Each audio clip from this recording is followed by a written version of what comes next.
Pagpapahayag mula sa unang sulat ni Apostol San Pablo sa mga taga-Korinto. Mga kapatid, ito ang aral na tinanggap ko sa Panginoon at ibinibigay ko naman sa inyo.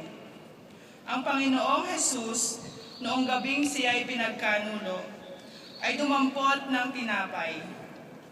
Nagpasalamat at pinaghati-hati ito at sinabi, "Ito ang aking katawan na inihahandog para sa inyo.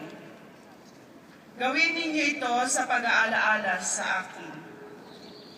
Gayon din naman, matapos maghapunan, ay hinawakan niya ang kalis at sinabi, "Ang kalis na ito ang bagong tipan na pinagtitibay ng aking dugo.